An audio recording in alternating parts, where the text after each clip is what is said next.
రాష్ట్రంలో 8 లక్షల ఎకరాల్లో మొక్కజొన్న పంట పండడం జరిగింది.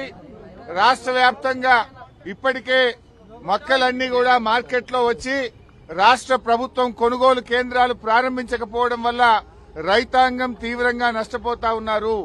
ఇవాళ మొక్కజొన్న మద్దతు ధర 2400 రూపాయలుంటే ప్రభుత్వ కొనుగోలు కేంద్రాలు ప్రారంభం కాక రైతులు 1600, 1700 రూపాయలకే మొక్కజొన్న అమ్ముకొని తీవ్రంగా నష్టపోతున్నటువంటి పరిస్థితి ఉంది. మరొక వైపు అకాల వర్షాల వల్ల మార్కెట్ యార్డ్లలో కల్లాల్లో మొక్కజొన్న తడిచిపోయి రైతులు బాగా నష్టపోతా ఉన్నారు. ఈ ప్రభుత్వం మొక్కజొన్న రైతుల పట్ల తీవ్రమైన నిర్లక్ష్యం చూపుతా ఉంది. ప్రభుత్వమే ఒకవైపు పంట మార్పిడి చేయాలని రేవంత్ రెడ్డి, తుమ్మల నాగేశ్వరరావు గారు వరి వేయొద్దు, వరి వేస్తే మేము కొనము అని రాష్ట్ర ప్రభుత్వమే చెప్తుంది.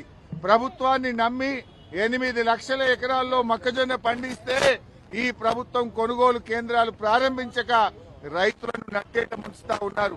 నేను అడుగుతా ఉన్నా, ఇప్పటికే 15 రోజులైంది మొక్కజొన్న వచ్చి, ఎందుకు కొనుగోలు కేంద్రాలు స్టార్ట్ చేయట్లేదు?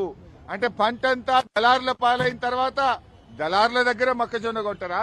మీరు రైతుకు మేలు చేస్తారా, దళారులకు మేలు చేస్తారా? ఇప్పటికే దాదాపు 25% పంట దళారుల చేతుల్లోకి పోయింది. నిన్న మొన్న ఈ రోజు ఉదయం కూడా వడగళ్ల వానబడి రాష్ట్ర వ్యాప్తంగా ఇవాళ పెద్ద ఎత్తున మొక్కజొన్న, మామిడి, ఇతర పంటలన్నీ కూడా దెబ్బతిన్నాయి. మీరు పంటల బీమాని అసెంబ్లీలో ఊదరగొట్టి బడ్జెట్ స్పీచ్ లో చెప్పి ఇప్పటి వరకు పంటల బీమాను మీరు అమలు చేయలేదు.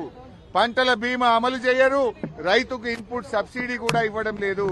దయచేసి మేము ప్రభుత్వాన్ని కోరుతా ఉన్నాం, రాష్ట్ర వ్యాప్తంగా గత 2-3 రోజుల్లో వడగళ్ల వాన వల్ల రైతులు బాగా నష్టపోయారు.